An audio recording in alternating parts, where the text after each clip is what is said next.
Ida for refusing to try on hijab?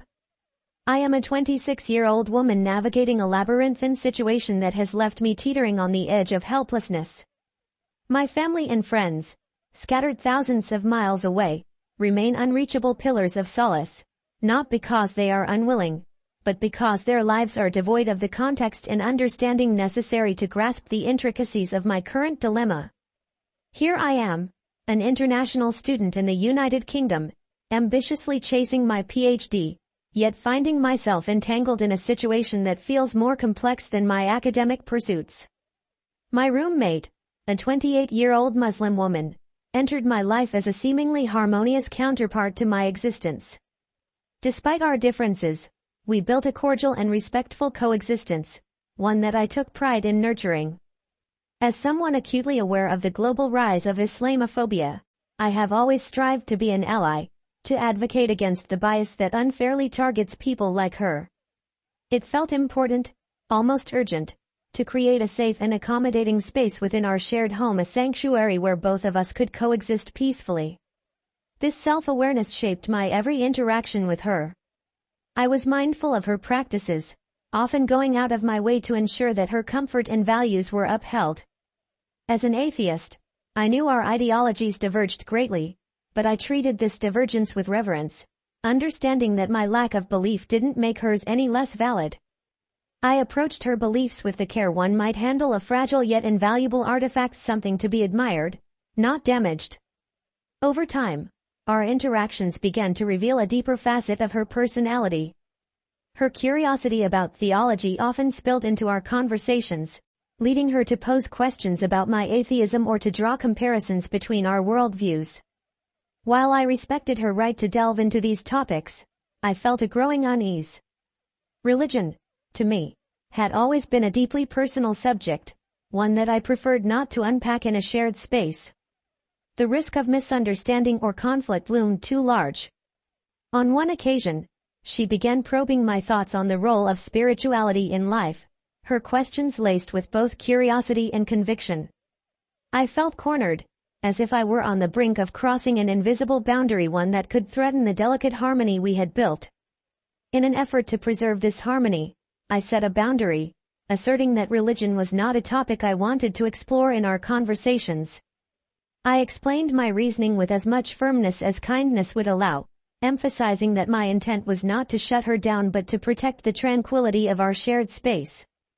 To my relief, she seemed to understand, and for months, the topic was left untouched, the unspoken agreement serving as a quiet truce between our differing ideologies. During this time, our friendship flourished in other ways. We shared meals, exchanged stories about our respective cultures, and supported each other through the trials of academia.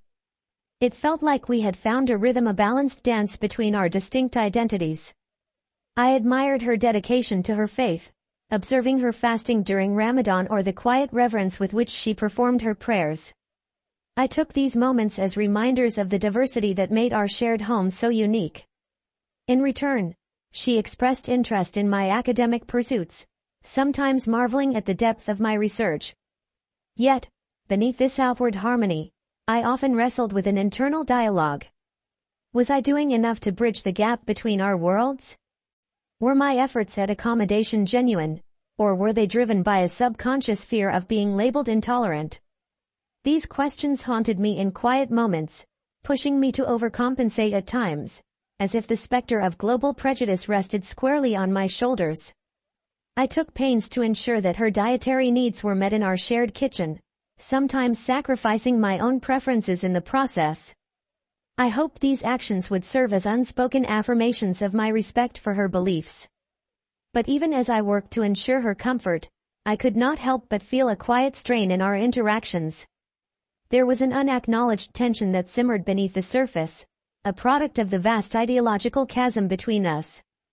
It was as though our friendship existed on borrowed time, held together by the threads of politeness and mutual respect. I often wondered whether this fragile balance would one day unravel, whether the differences we so carefully skirted around would eventually rear their heads, demanding acknowledgement. This thought weighed on me, but I dismissed it as unnecessary pessimism. After all, We were two individuals navigating a shared experience in a foreign land, and we had managed to do so without any major conflicts.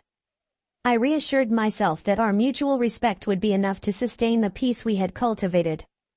However, I could not shake the lingering sense of foreboding, a quiet whisper in the back of my mind, warning me that our carefully constructed harmony might not withstand the pressures of time and circumstance. These thoughts became even more pronounced during moments of cultural misunderstanding. On one occasion, I purchased a small statue of a Hindu goddess, enchanted by its aesthetic appeal. When I brought it home, her discomfort was palpable. She explained that the violent imagery of the statue made her uneasy, and I immediately packed it away, offering her an apology for any offense caused. While her reaction surprised me, I did not question it, viewing it instead as a small sacrifice for the sake of our friendship. In hindsight, these incidents were small yet significant markers of the deeper challenges we faced.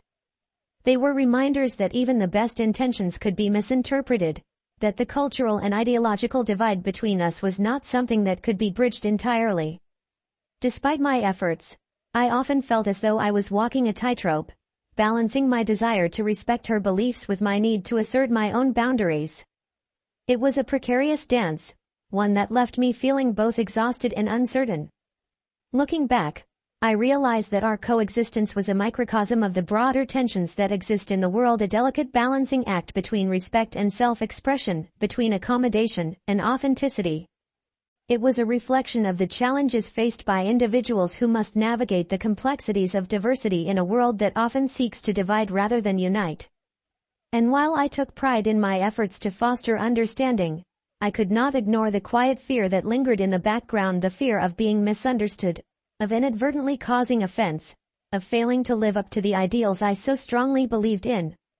As I navigated this intricate dynamic, I could not have foreseen the storm that lay ahead, a storm that would challenge my convictions, test the limits of my empathy, and force me to confront the very fears I had worked so hard to suppress. Unbeknownst to me, the fragile harmony we had built was on the brink of collapse, and the quiet tension that had simmered beneath the surface was about to erupt, leaving me to grapple with the aftermath of choices I had thought were made in good faith. The days leading up to that moment had felt like any other. Our routines carried on seamlessly. I spent hours buried in academic texts, my mind consumed by the intricacies of my PhD research, while she busied herself with her own activities. We shared the occasional meal, passed each other in the hall with polite exchanges, and even chuckled over the absurdities of student life. It felt, for a fleeting time, as though we had settled into a comfortable rhythm, one unperturbed by our earlier tensions. Then came her newfound fascination with TikTok. The platform had become a popular escape for many of us, a window into trends and cultural phenomena that often felt distant in the cloistered world of academia. She discovered a niche trend where people on the streets were given hijab makeovers, transformative moments where strangers tried on the traditional headscarf and admired their reflections in awe.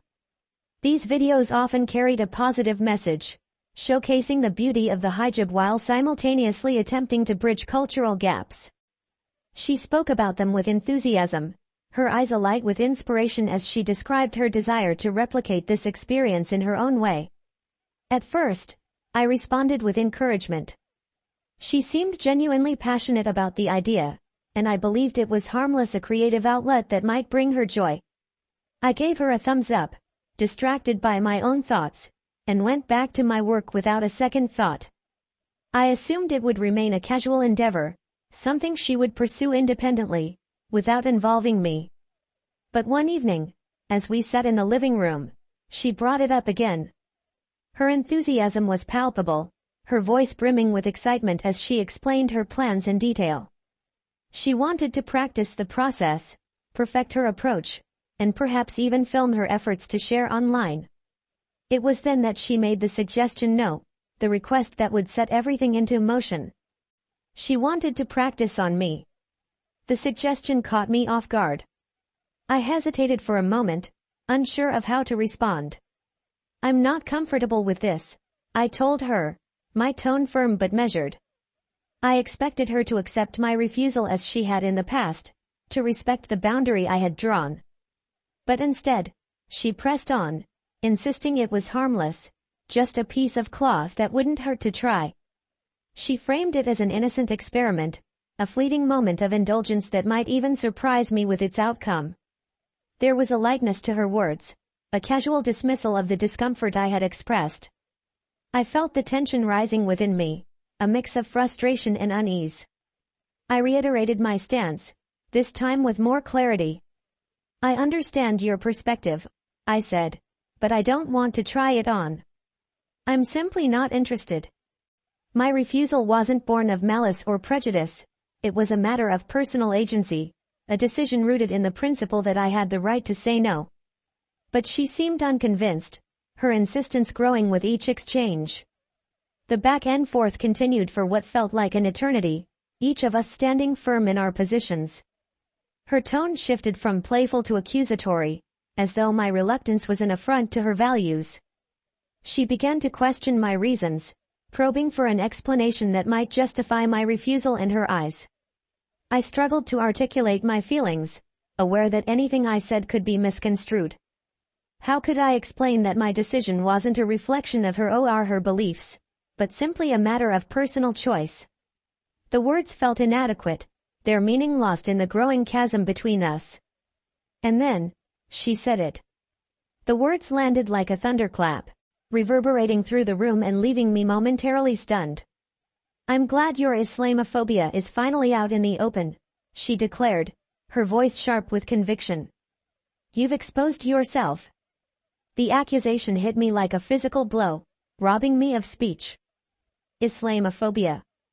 The very term stood in stark opposition to everything I believed in, everything I had strived to uphold in my interactions with her.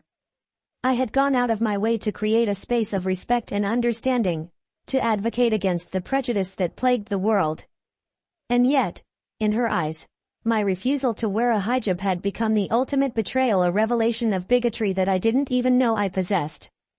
I scrambled to respond, my voice trembling with a mixture of hurt and indignation. That's not true, I said, my words tumbling out in a desperate attempt to defend myself. I have nothing against you or your beliefs. I just don't want to wear it. That's all. But the damage had been done. Her expression was one of steely resolve, her mind seemingly made up. In the days that followed, the atmosphere in our home shifted dramatically. The warmth that had once defined our interactions was replaced by a cold, impenetrable silence. She avoided me whenever possible, retreating to her room and shutting the door with a finality that spoke volumes. When we did cross paths, her demeanor was frosty, her words clipped and devoid of the camaraderie we had once shared. I felt the weight of her judgment pressing down on me, a suffocating presence that infiltrated every corner of our shared space. It wasn't just the loss of her friendship that hurt, it was the knowledge that she now viewed me as an enemy, someone complicit in the very prejudice I had spent my life opposing. The accusations didn't end within the confines of our home. Whispers began to circulate on campus, carried by the winds of gossip and speculation. Other students approached me with veiled questions, their expressions tinged with suspicion as they probed for answers. I heard you and your roommate had a falling out, one of them said, their tone casual but their eyes alight with curiosity. What happened? I felt trapped, caught in a web of misunderstanding that seemed impossible to untangle. No matter how many times I tried to explain my side of the story, my words felt hollow, their sincerity lost in the noise of her accusations. She had painted me as an Islamophobe, and the label clung to me like a scarlet letter, impossible to erase. My fear of being misunderstood had become a reality, one that threatened to unravel not just my relationship with her, but my entire existence in the UK. I tried to apologize, again and again, my efforts met with cold indifference. I wrote her notes, left messages on her phone, even attempted to engage her in conversation when we passed each other in the hall. But nothing seemed to work. She had made up her mind, and her silence was more damning than any words she could have spoken. The weight of her disapproval was crushing, leaving me to question every decision I had made, every action I had taken. I found myself spiraling into a state of anxiety, my thoughts consumed by the potential consequences of her accusations. What if the university administration got involved? What if my scholarship was revoked? Or worse, if I was expelled? As an international student, my entire future hinged on my ability to complete my PhD. Without it, my dreams would crumble, leaving me with nothing to show for years of hard work and sacrifice. The fear was paralyzing, a constant shadow that loomed over me day and night. Through it all, I couldn't shake the feeling of injustice, the sense that I had been wronged in a way that defied explanation. I had tried to be respectful, accommodating, even selfless in my efforts to support her. And yet, in the end, my refusal to comply with her request had become the defining moment of our relationship, a moment that overshadowed everything else. It was as though all the goodwill I had built had been erased in an instant, replaced by a narrative I couldn't control. The situation felt hopeless, a downward spiral with no end in sight. And yet, even in the depths of my despair, I clung to the faintest glimmer of hope, the belief that somehow, some way, the truth would prevail. That the world would see me for who I truly was, not the person she had made me out to be. But for now, all I could do was wait, trapped in a storm of uncertainty, praying that I would find a way to weather it. The weight of her silence was unbearable. Days stretched into weeks, and the once familiar dynamic of our home was replaced by an oppressive tension that lingered like an uninvited guest. She avoided me at every turn, retreating into her room for hours on end and only emerging when she was certain I wasn't around. The silence between us wasn't merely the absence of words, it was an active, deliberate void, a chasm that grew wider with each passing day. At first, I had tried to rationalize her behavior, telling myself that perhaps she just needed time to process the situation. But as the days went on and her coldness persisted, it became clear that this wasn't a passing phase. She had made up her mind, and in her narrative, I was the villain. I tried to reach out to her, offering apologies that felt increasingly futile. "I'm sorry," I had told her, again and again. "I didn't mean to upset you. Please, can we talk about this?" But my words fell on deaf ears, her indifference cutting deeper than outright hostility ever could. The whispers on campus grew louder, fueled by her side of the story, which she seemed to share freely with anyone who would listen. I overheard snippets of conversations in the library, caught fleeting glances from classmates who seemed to view me with suspicion. The version of events she had shared was clear: I was an intolerant roommate, someone whose actions had made her feel unsafe in her own home. The weight of these accusations pressed down on me, a suffocating cloud of guilt and fear that followed me everywhere I went. What hurt the most was the sense of betrayal. I had gone out of my way to accommodate her beliefs, to create a space where she could feel comfortable and respected. The incident with the statue was just one example of this. I had been so excited to bring home that piece of art, drawn to its vibrant colors and intricate details. But when she expressed discomfort with it, citing its violent imagery, I hadn't hesitated to pack it away. I didn't argue or question her feelings. I simply apologized and complied, prioritizing her peace of mind over my own preferences. It had seemed like the right thing to do at the time, a small gesture of respect that I hoped would strengthen our bond. And then there were the countless other ways I had tried to be considerate, meticulously following her dietary restrictions in the kitchen, even when it meant giving up foods I enjoyed, respecting her prayer times and ensuring I never disturbed her during those moments of reflection, advocating against Islamophobia in conversations with others, driven by a genuine desire to support her and those who shared her faith. These weren't acts of obligation or performative gestures, they were sincere efforts to honor our shared space and her identity. But none of that seemed to matter anymore.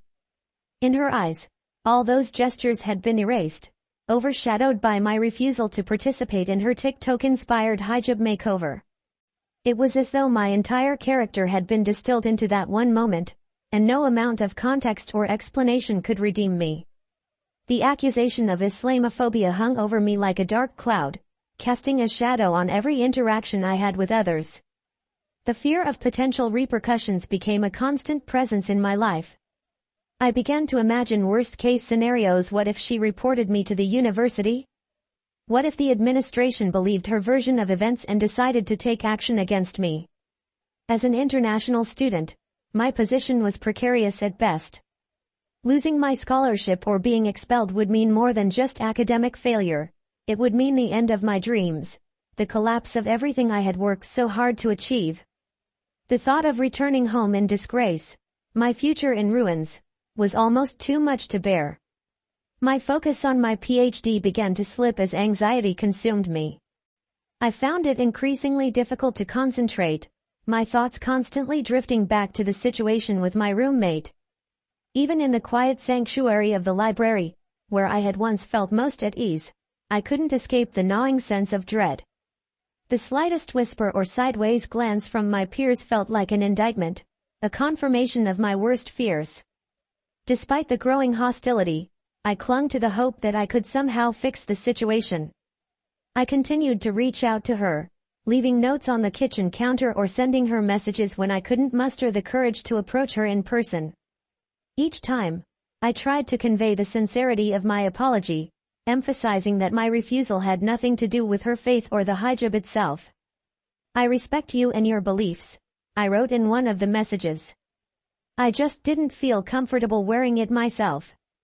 Please understand that it wasn't a reflection of how I feel about you or your religion."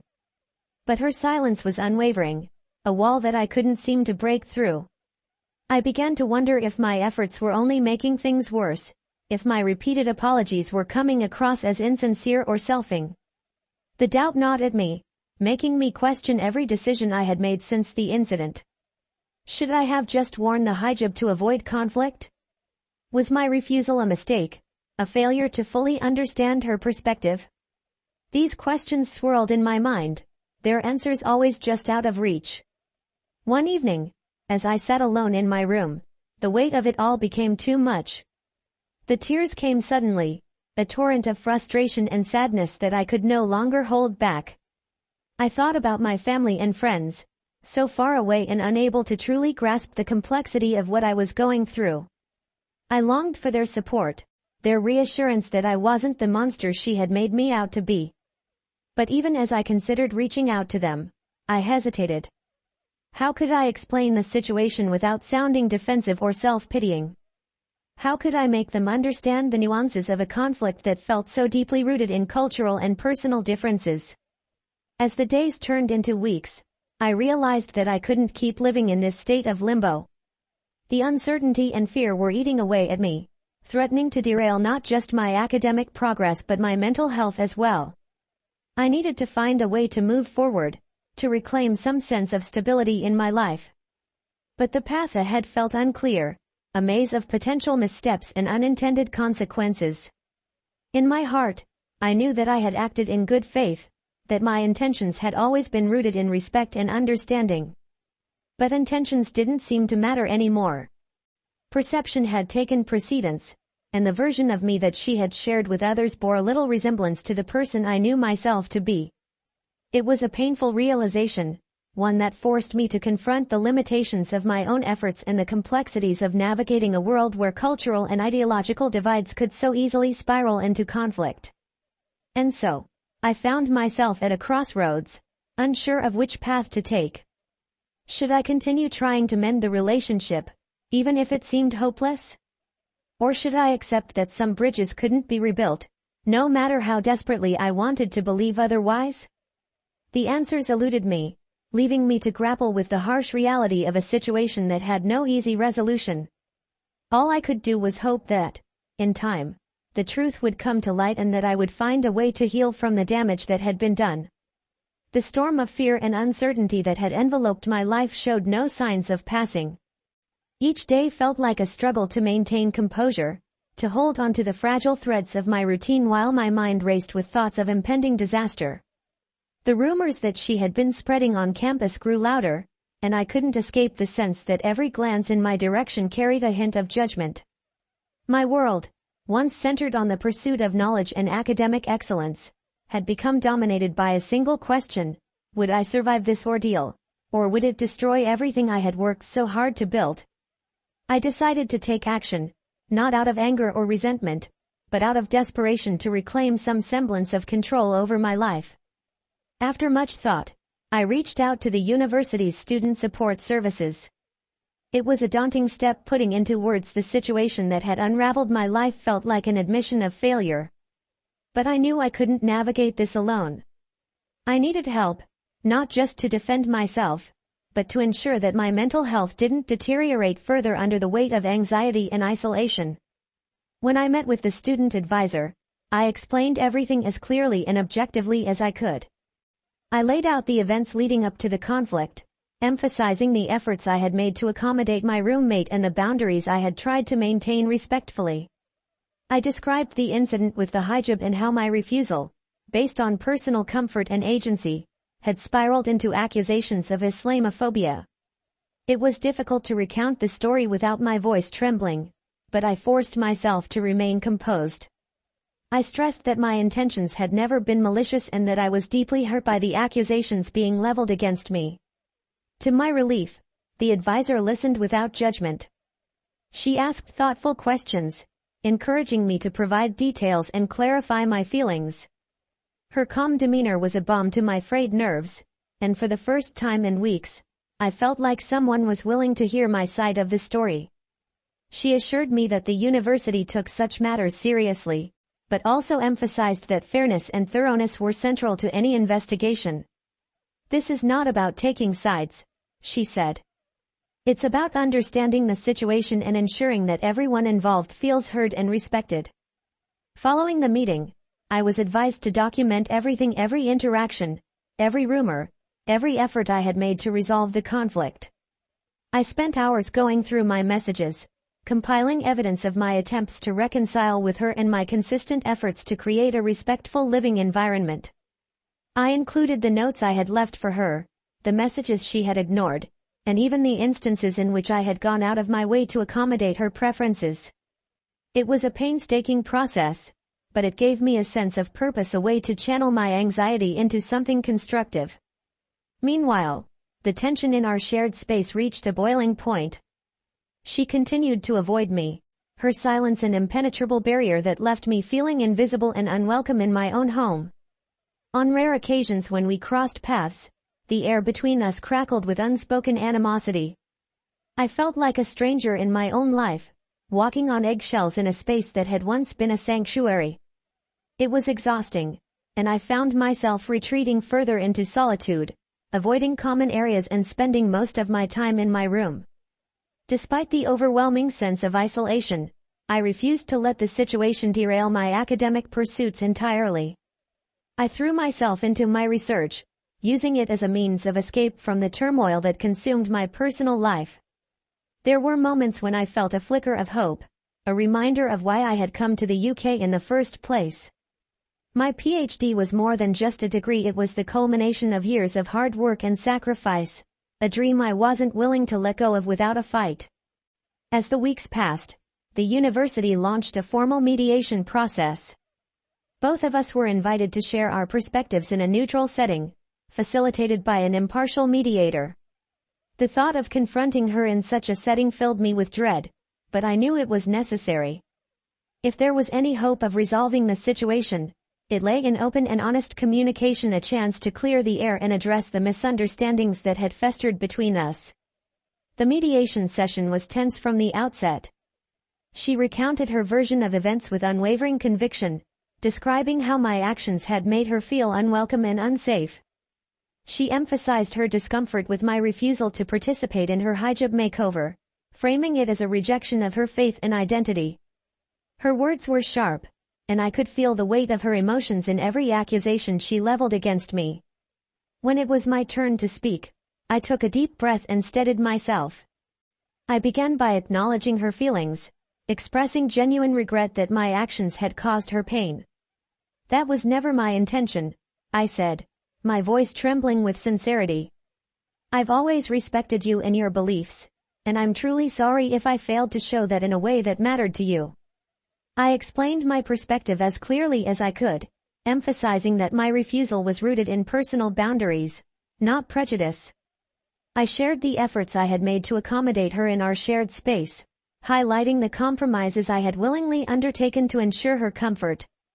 I pointed out that these actions were not born of obligation, but of a genuine desire to support her as a friend and roommate. The mediator guided the conversation, encouraging both of us to listen without interruption and to seek common ground. It wasn't easy. There were moments when the tension threatened to boil over, when emotions ran high and words felt inadequate. But slowly, through the mediator's efforts, we began to inch toward a deeper understanding of each other's perspectives. By the end of the session, no magical resolution had been reached. There were still wounds that needed time to heal, and trust that had been fractured beyond immediate repair. But there was also a sense of closure, a tentative acknowledgement that neither of us had set out to hurt the other. The mediator encouraged us to establish clear boundaries moving forward, emphasizing the importance of communication and mutual respect in rebuilding a functional living arrangement. In the weeks that followed, the atmosphere in our flat remained strained but manageable. We maintained a polite distance, interacting only when necessary and avoiding topics that could reignite the conflict. It wasn't the resolution I had hoped for, but it was a step forward, a way to coexist without further animosity. On campus, the rumors gradually subsided as the truth began to emerge. The university's support services had played a crucial role in clarifying the situation, ensuring that both of our voices were heard and that the narrative was no longer one-sided. I received messages of support from a few classmates who had initially been hesitant to approach me, their words a reminder that understanding and empathy could prevail even in the face of misunderstanding. Reflecting on the experience, I realized that there were lessons to be learned not just about cultural and ideological differences, but about the complexities of human relationships and the power of communication. I had made mistakes, but I had also grown stronger in the process, finding resilience in the face of adversity and learning to advocate for myself in ways I hadn't thought possible. Though the scars of the conflict remained, I refused to let them define me. I continued to pursue my PhD with renewed determination, channeling the challenges I had faced into a deeper appreciation for the opportunities that lay ahead. The road had been difficult, but I was still standing still, moving forward, one step at a time.